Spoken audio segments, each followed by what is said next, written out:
What's going on, everyone? Hope you're well and doing great on this Wednesday. Getting ready here to do what we do best.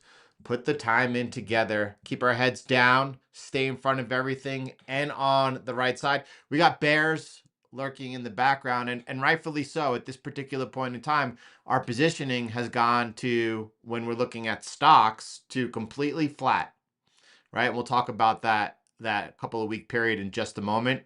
Talk about the 4% retirement rule today.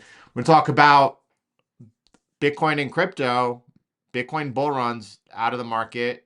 All of our swing trading, Bitcoin, Ethereum, Cardano short is the only position we have across the board is short, and Solana is out of the market. That's buy side only.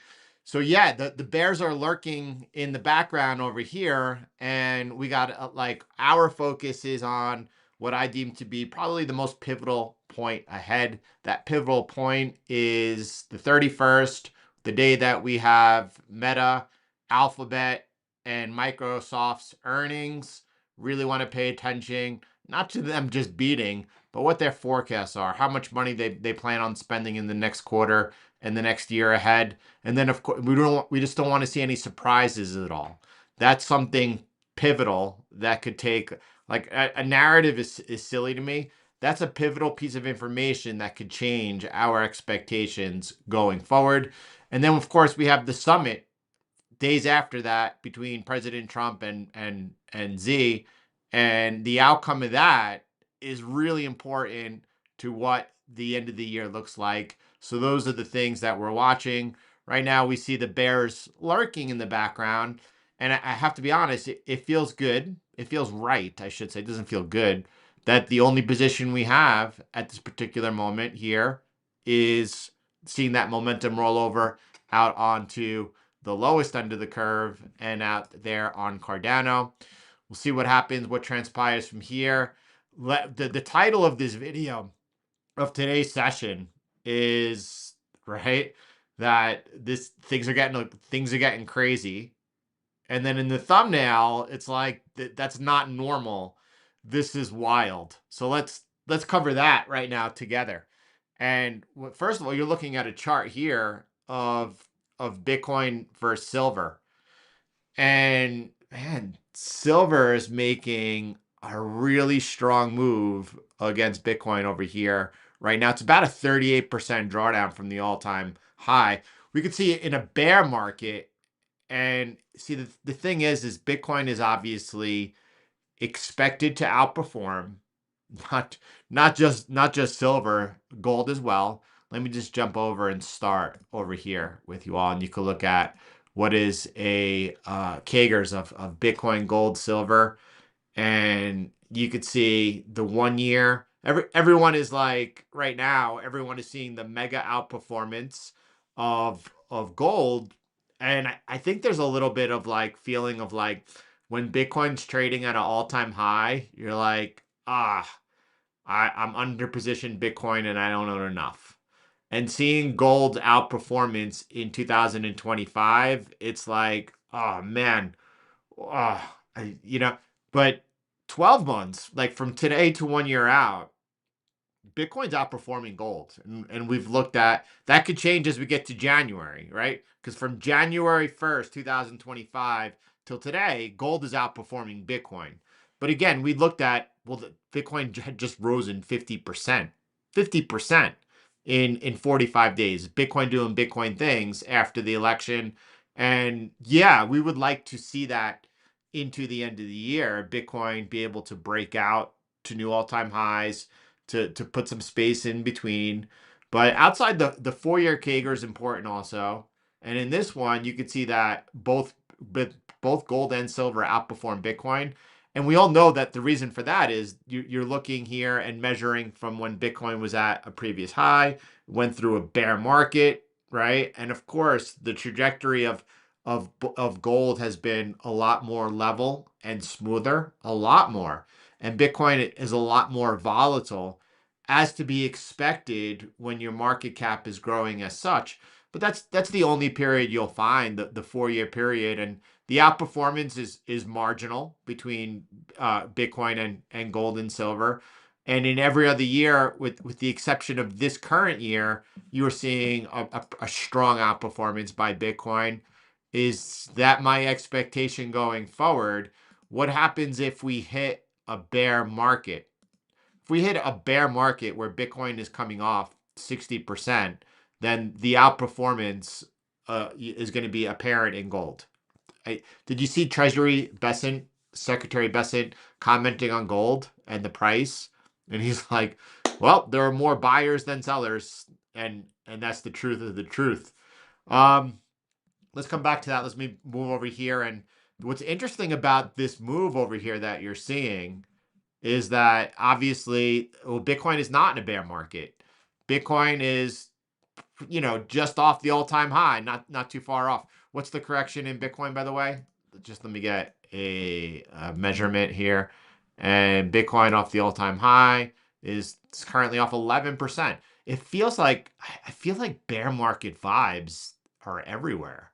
And that could be because people are expecting into 2026. It's a bear market. And it's a bear market because of, I guess, four-year cycle theory. Four-year cycle theory suggests that it's a bear market. And then you look at other people and someone like Raul senses that, okay, something is off. And I know that I've been a big proponent, or he's been a big proponent of the reason there's a four-year cycle is the global refinancing cycle. But he's looking at that and he's like, well, that seems off. And I think for the wrong reason. He's talking about, well, now it's a 5-year global refinancing cycle. No, they're rolling over the short-term duration. By the way, you have to take a look at this really quick. And as we jump around and we got, as far as the calendar, by the way, it's hard with the government shut down. Let me just see what's going on over here. And I guess there's really not much we can say. What I wanted to look at with you was this, and this is the auctions. And okay, we just cleared some. Going yesterday, there was another $200 billion of short duration auctions, and they just continue because it's all short term debt. So even with the government shut down over here, they're still, and they were supposed to be backing off their new issuances. They continue to rise, and notice over here, everything looks pretty healthy as far as they're not draining during the government shutdown, even from the Treasury General account. Pretty interesting. And, people are worried about liquidity. Powell commented, he said, well, it's time to wind down QT. So we expect that relatively soon, we're going to see the end of QT. It's already been wound down significantly. And when it winds down, the last time it stopped, I should say, what we saw was we saw risk really melt up. And the reason for that was because they just didn't stop QT. They began that organic balance sheet expansion. I don't know that that's going to happen. I imagine it could just be go to flatline and paused, and that's a possibility. But if we do see that the balance sheet begins to go the other way, and some people will call it QE, and it's not really QE, it's not outright buying of securities, it is still accommodative. And last time that happened, risk began to run really well. We are seeing the projections of the cuts into the end of the year to be the same, two more cuts. You saw over here the new Fed appointee, Mirin. So some people think that he might be the top contender here to get the chair. He's talking about a bunch of different things, and obviously he's is pretty dovish right now as they come. I've been trying to watch all the interviews that he's doing, specifically out on something like Bloomberg or CNBC, and he's like, "Listen, I think the Fed should be like their policy should be set by forecasts. Like, where do we see that instead of how the Fed is always lagging behind, and some people think that they're just always behind the curve. And I think, well, no, I think the purpose of the Fed was actually to distribute money from the population to the shareholders. And I think that we obviously, I guess I don't want to talk about the Fed today, but you all know my feelings on the Fed. That's how CTM started out. all of a sudden the Fed has become this like political magnet, which is weird for me since the Fed has always been political. But anyway, we don't need to talk about that, or I don't want to talk about that. This is the date that I do want to watch. Interesting that bonds so far have, ever since the first cut, and you have to like the bond market is also pricing in what? They're pricing in the future cuts. Like, and the bond market knows that into the end of the year, the likelihood is very high that we're going to have two more cuts, and the bond market is not selling off. Actually, mortgage rates have been coming down, not selling off. A lot of people were like, well, last year when they cut, we saw rates, the yield curve sell off, mortgage rates rise. That's going to happen. It's not happened yet. Nevertheless, this would be a pivotal technical breakdown if we were able to break down from that. And then, yeah, I don't know, Jordan, what are your expectations of where we're going and how far down yields would go from there? I don't know. I'll just stay on the right side. How about that? I think that's the best way to view that and or approach that. Do I think that the bond market is pricing in a recession? Not even close. I went ahead and I tried to. Here we go. I think this is very important just for two tweets over here that are very important for setting us straight. Unpopular opinion, but I believe to be critically important. We're in a bull market, and the odds strongly favor continuation as monetary policy shifts from restraint to alignment towards growth, right? One of the things that we looked at, the only thing that was holding back from this cycle to extending, or the main thing that was holding us back was monetary policy was restrictive. And they're now moving towards cuts. We could look at one of the important indications that we've looked at, right? Was, well, how do we know if the market is the Fed's cutting into recession or if they're cutting into normalization? And this time is certainly different with these huge deficits and fiscal dominance taking precedent. People are seeing deterioration of the job market, and that's likely going to continue next year. It's probably not going to continue at the pace we saw, and a lot of companies are more along the lines of going to be on hold. But that downward pace, that trend is going to continue. It's probably not going to accelerate. People like expect, usually people have the right side, and just things, they expect things to happen quicker than they will. Markets likely are going to continue to consolidate, frustrate people, right? Muddle along, as I like to put it, until they reaccelerate. And I don't have a time frame for when I expect this reacceleration. I into 2026 at some point I think that the narrative is going to become we've reaccelerated, right? The popular call for a 2026 bear market completely misreads the cycle, assuming a traditional tightening recession. By the way, the Fed has been tightening here since 2022. And in 2022, we were able to navigate. And then at the end of 2022, I have to say the sentiment was extraordinarily bearish, including my own. And when we saw the bull market breakout happen in Bitcoin, it was like unexpected for me. I didn't, but like that's what our TA skills were showing us.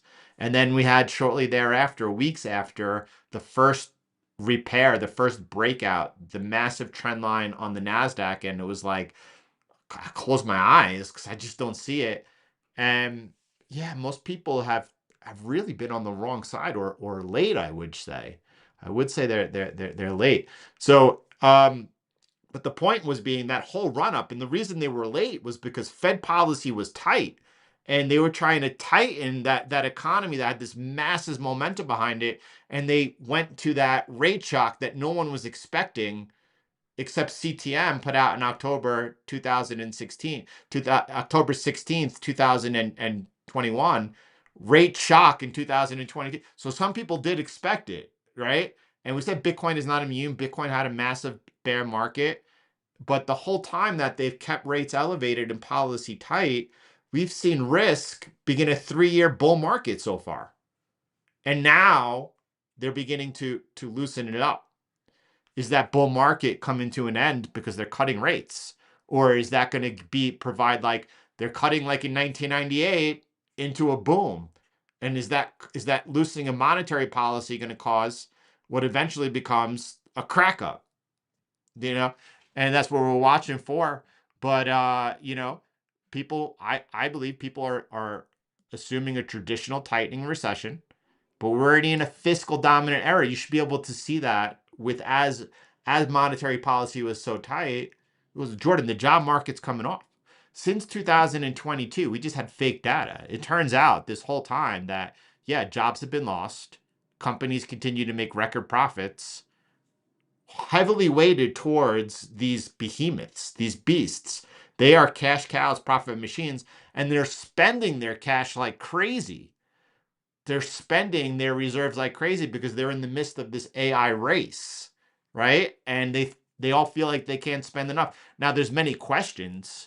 What about all the Fugazi behavior that's taking place between OpenAI and NVIDIA and OpenAI and Oracle? And this, like, it's, yeah, looking back, it's going to be clear unless they pull it off. And I don't know which comes first, and if you are NVIDIA and you have a bunch of money that you just been making bank, does it make sense to invest your money into a company that's buying your chips so they could buy more chips, and there's a good chance that they're going to be. I don't know that it's a bad thing either. I have questions about how they're going to be able to power all of this. And then, did you guys see? I don't have it pulled up. I'm going to pull it up right now. Did you guys see this? This is really cool. Let me start here with the Argentinian pit. This is one of the questions I have: is how are they going to be able to power all this? And then we have this. U.S. Army on Tuesday unveiled the Janus program. It's more than now. This is only 20 megawatts of electricity. Only 20 megawatts. I mean, it's small, but I imagine that, like, the difference between a 20 megawatt facility here, or and 100 watt there's not much of a difference. Is this being released at this particular point in time to kind of show the progression towards and how these data centers are going to be power? I wonder. This is the first. I kept saying, like, what do they have, fusion in their back pocket? And obviously this is not fusion, but these mobile nuclear reactors are the only way that we could see them moving towards a position where they're going to be able to, I guess, be able to meet their projections just over the next 4 years of where they want to be. So that I felt like that was interesting. Fugazi is the word.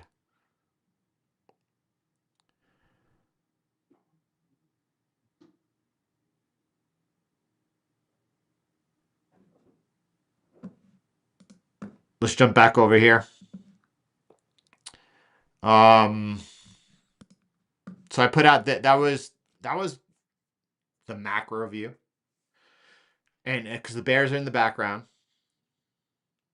And then we have Bitcoin, what's going on over here. A lot of people looking at Bitcoin, a lot of people thinking that this is the moment. 4-year cycle is very much, in play. The Bitcoin is topped already. And then you have a lot of people and that meme of the guy with his girlfriend looking at the other girl in the red shirt. And that's how, like, Bitcoiners feel towards gold and silver right now. And even though it's not silver, it should be. And we can see over here that, I just want to jump back over here, looking at silver is outperforming gold over the last year, over the last 2 years, and over the last 3 years. But everyone's focused on gold because gold is shiny. It's shiny and people love it. And I mean, absolutely amazing. I see people who have been on the right side of the gold trade now even shorting it, and that seems to be the wrong side. Something's different here. This is not normal. This is wild. And do I think that this continues? You all know it. We called the super cycle breakout of gold. We said it's not stopping at 2,500, and I'll see you at 5,000. And we're just on the way, and we're just going to reevaluate there.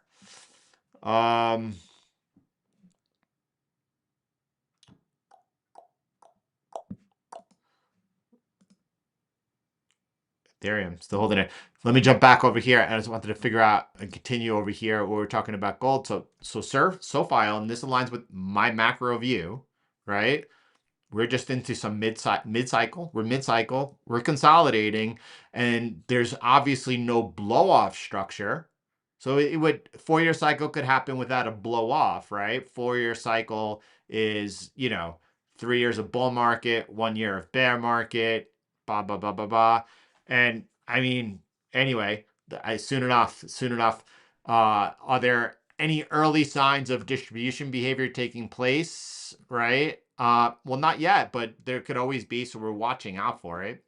We still have higher highs and lower lows still intact. The uptrend remains completely valid. Price is consolidating near the upper mid channel.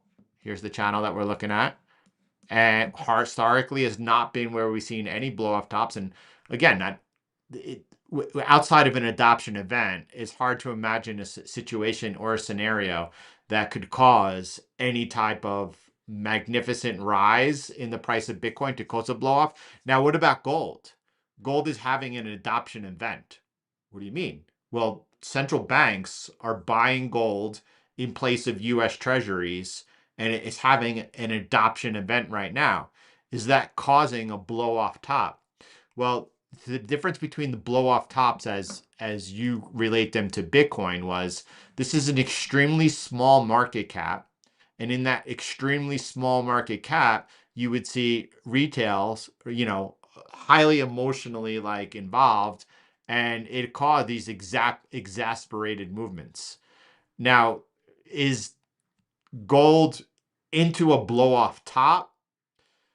Unlikely. Now, gold could top and consolidate, and I would say that like since February, the RSI has been over 80 on the monthly, which is absolutely insane and the longest in history. And that's not normal. That is wild. Is that going to stop?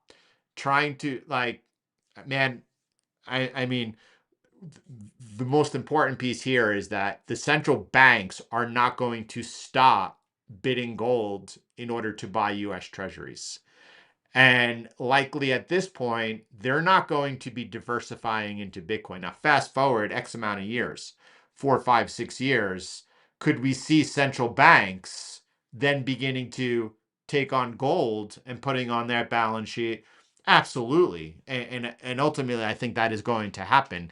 Right now, though, it's happening with gold. And does that mean that because it's happening with gold, that we're going to continue to see gold outperform Bitcoin? Well, is gold outperforming Bitcoin? Right? Over the last year, it's not outperforming. Over the last 2 years, Bitcoin is significantly outperforming. Over the last 3 years, now if you look for the last 4 years, by 7%, by 8%, gold has outperformed Bitcoin.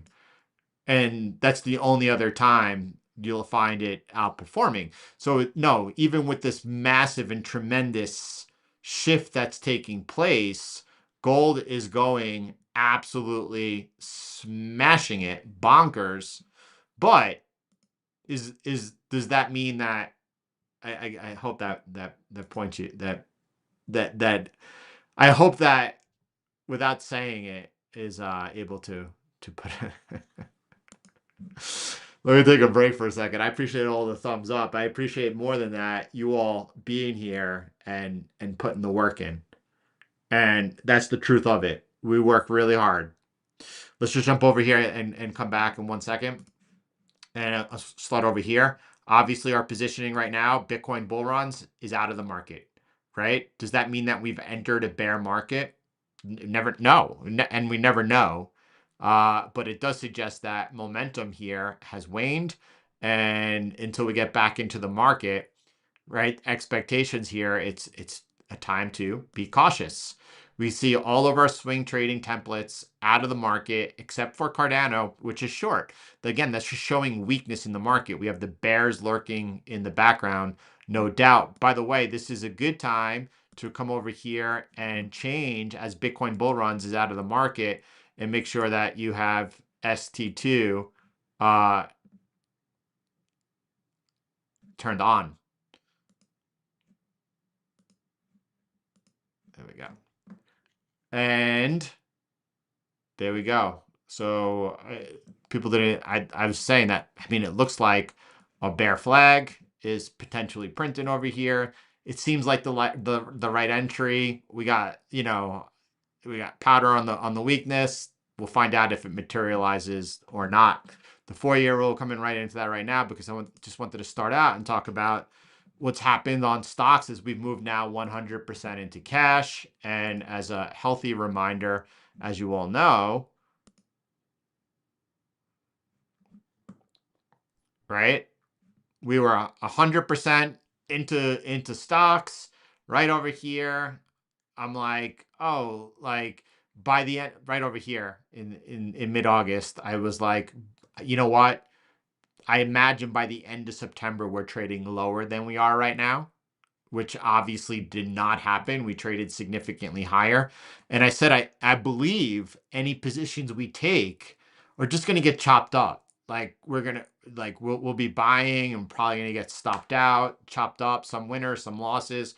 And we'll probably walk through this period like into drawdown and until we get to the end of October, when I expect that we're able to continue the rise into the end of the year. I don't really have the best outlook of expectations of what's going to happen, and that doesn't make it easier if I take losses, but I think it helps to have the correct mindset going into it. And again, even though I'm looking at the end of October for seasonalities to align, it's really dependent on what happens with Xi and Trump at the summit, with trade tensions and progress with the United States and China, and what we see as far as the signal we get from the earnings on the 31st. If those things align coming into the end of the year, things look pretty bullish, and we can make actually some significant gains. But again, that's just my projection. At the end of the day, it doesn't matter. We're just trading what happens. And if you were to go ahead and over that period, over this from the time we went 100% into cash to back fully allocated to stocks, on average between all of our templates, we're able to pull in 4.1%. And that's a lot better during a period where I'm expecting and prepared, bracing for like, correction, and walking away is fine. And 4% is just no depower. I, well, you're here every session, I feel like. But I brought up last week, and I talked about how Tether was. You're right. I definitely focus on the pivotal change in central banks bidding gold in place of treasuries, and I have not hit enough on the dynamic of Tether buying a massive amount of gold, and not only buying gold but securing it in their own vaults, which you have like we know what's taking place with China, and not only the Shanghai exchange, but then now they're setting up vaults for one in the Middle East, one in Switzerland, and eventually probably one somewhere in South America. And they're doing this so that people feel more comfortable trading with them, right? Because whoever owns, you feel better if the gold's being held on your soil. And but Tether they're not using their vaults. And more importantly, they're not using the London vaults. They're not using the vaults underneath the ground and to the right of the Federal Reserve. By the way, no one ever talks about what happened on 9/11 with the gold. It's probably because it's erased from the internet. But firefighters, first responders, their reports of what they saw and what happened.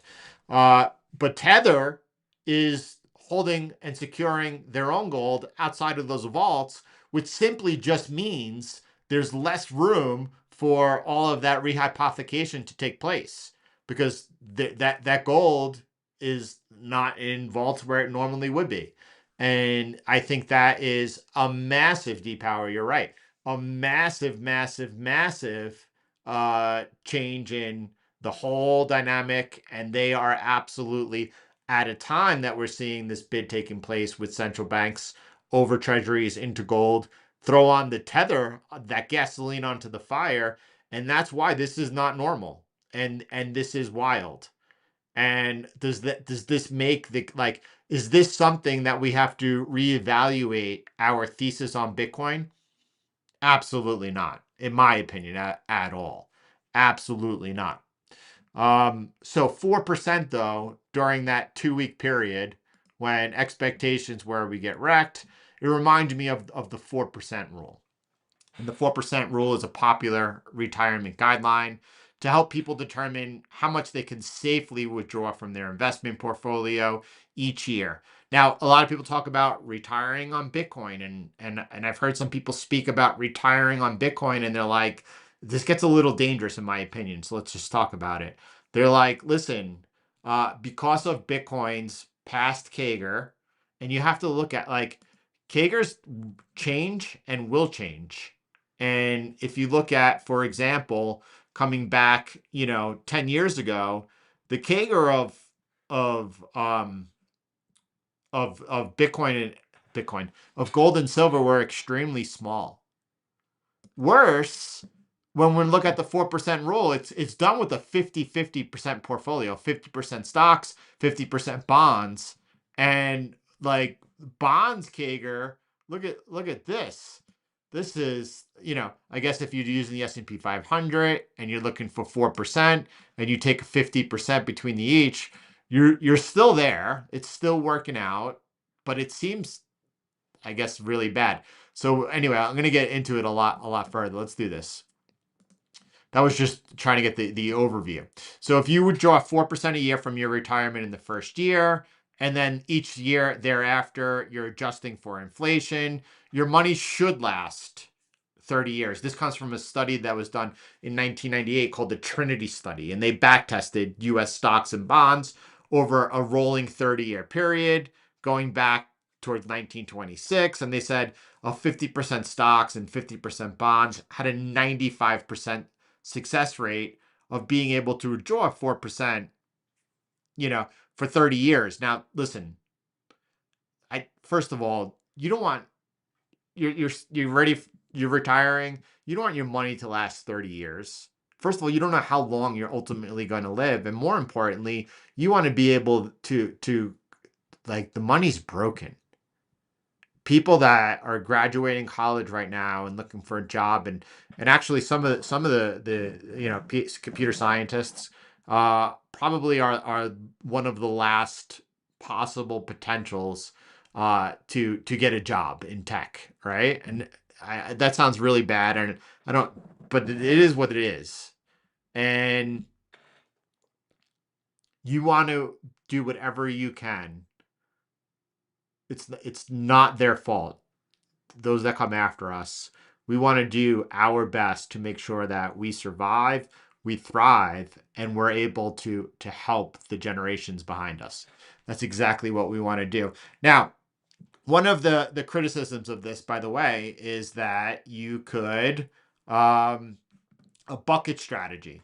So you, instead of using, oh, sorry, this is not cash and bonds. That's one of the things about AIs and LLMs, is that, like, they try their best, but they make mistakes. Don't ever take anything at face value, and make sure you're just using it as a reference point, as a tool. So you have stocks, bonds, plus growth, right? Buckets to manage risk. And in this case, that likely would look a lot better if someone were going for the traditional, let's say 4% rule for retirement. Instead of 50% stocks, 50% bonds, you might have, instead of an S&P allocation, a NASDAQ allocation. I think that sounds better, NASDAQ 100 over S&P 500. And you might also have, a small percent of bonds, and then you might also have Bitcoin and gold. And that sounds much better. That sounds really good way to go. I like how it hit in this one over here, the CTM wealth growth plus withdraw. Your style, use algorithmic growth strategies and avoid fixed drawdowns. Guys, even in 2022 on the buy side only, CTM portfolios, not drawing down, rising. That I mean, 4%, withdrawing 4% on your overall portfolio, like a lot of people talk and worry about a lost decade. It doesn't, a lost decade, guys. You like the US equity markets between 2000 and 2010, no growth.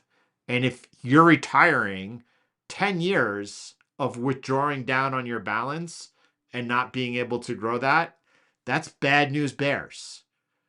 When it comes to Bitcoin, a lot of people are like, okay, you buy Bitcoin, and then because Bitcoin is going to continue to appreciate in value, you don't need as much money as you would need to be able to withdraw 4%, and you could withdraw 15% of your money over a year because this is compounding at 20-30%. And guys, do you know how dangerous that is? Like, we do not know, even though we are extremely bullish on Bitcoin, what happens in the future.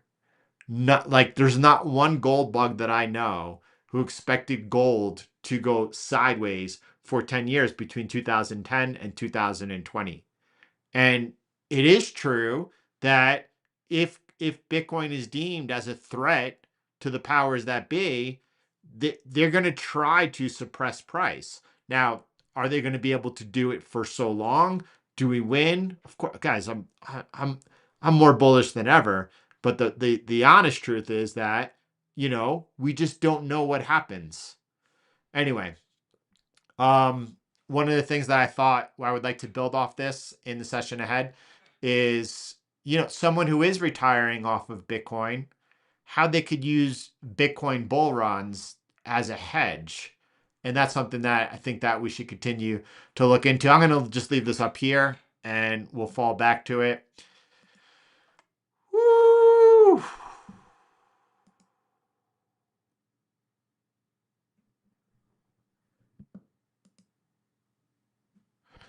I'm also hearing that the rates to lease out silver are going through the roof. I mean, look, you all know my opinion, and my opinion is that, and I'm trying to pull up a chart just so I could talk about it and show you my own opinion is that on this breakout here, it's very similar to gold and the breakout over here. And once gold broke out, we said, well, you all know the story.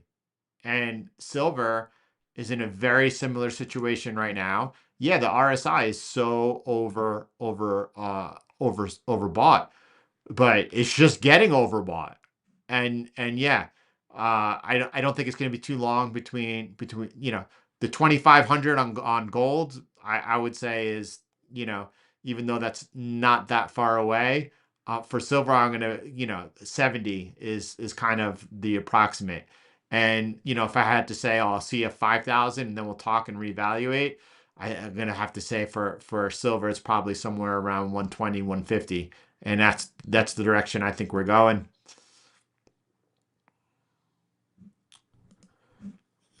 Craig. So listen, I think that this is the important piece over here.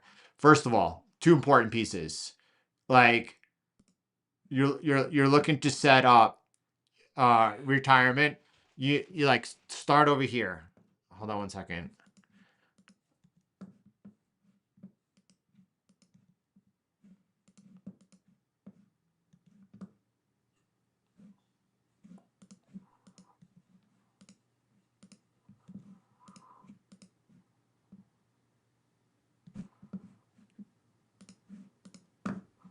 Start over here. Right? So one pile Bitcoin, one pile Bitcoin, Ethereum, Solana, one pile, right? One pile Bitcoin and crypto, another stocks. And another, like, I'm so bullish on Bitcoin. I'm so bullish on select tech. And, I wish during the consolidation of the last 10 years that I just hadn't.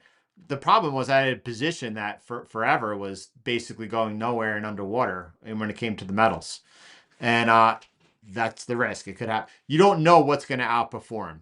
I believe in this monetary reset we're happening, that Bitcoin, gold, and select tech are going to continue to outperform. It's exactly where we're highly focused. And I think that it makes sense to have a pile into Bitcoin and crypto, and then your pile into stocks, right? Number one. Number two, you said 4 to 15%. Look, the thing here is that you were looking at the previous like pile growing at such a small rate in comparison. I'm trying to find it over here. So in the previous pile, you're looking at S&P 500 and treasuries, and you're hoping you could be able to beat that 4%, to still have your money grow, and to be able to withdraw off of it. As it is, our performance is significantly higher. And again, you're all familiar with, I guess it continues to compound, but this is the last 5 years, and this is one of the worst performer. And again, it might be a poor performer, but it's super consistent. It has a great place within our portfolio. Are you able to withdraw more money in retirement than 4 to 15%? I like this idea over here where it talks about, having a variable withdrawal percentage, right? Variable withdrawal percentage. And you're going to go through a period of a bear market, much like 2022. And I just want to focus over here in 2022.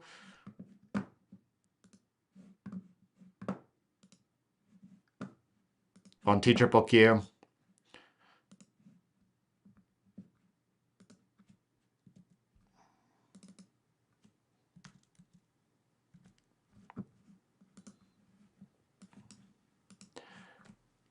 2022 bear market, your buy side only, your portfolio has no return.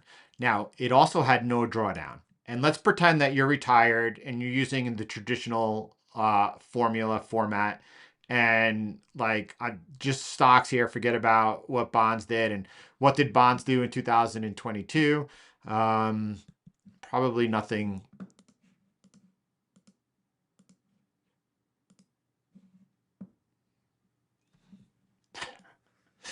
They went the wrong way. So you would have been really hurt, right? If you're into 50/50 S&P 500 and bonds, 2022 was a nightmare. You lost approximately, let's say, 20% of your portfolio, and you have to withdraw 4%. An absolute nightmare. CTM strategies 2020, but I didn't make anything, but I didn't lose anything. And I'm withdrawing 4%. That's a hit that I could take, specifically and especially when the year before you had such an outsized performance, and the year after you had such an outsized performance.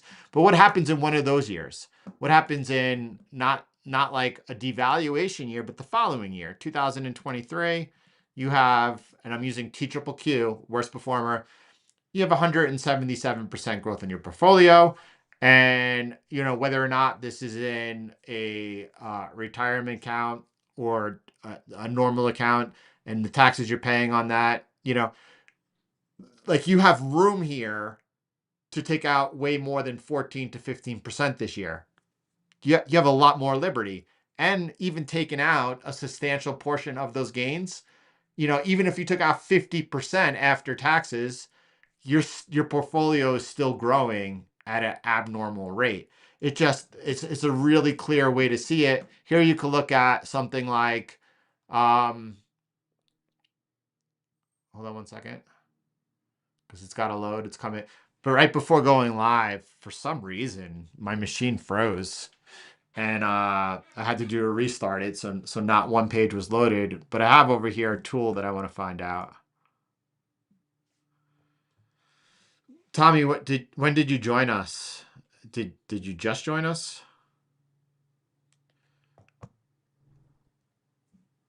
Tommy, do me a favor and just send me an email like right now. And once you email me, I'll figure it out with you and get you going so that you are all caught up and ready to go. So I'm going to just do this over here and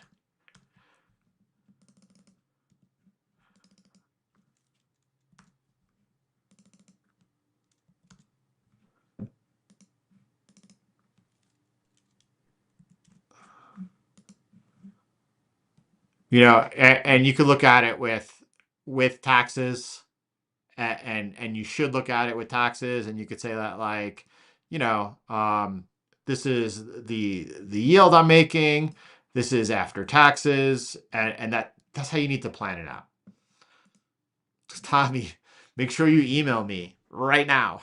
No, Tommy, email me, and if you have a problem, uh, having like with my email or something like that, uh, which you probably shouldn't, but if you do, then reach out to me on Twitter. Just send me a direct message on Twitter, right now, and I'll help you out. We'll take care of it. All right, we'll get you going.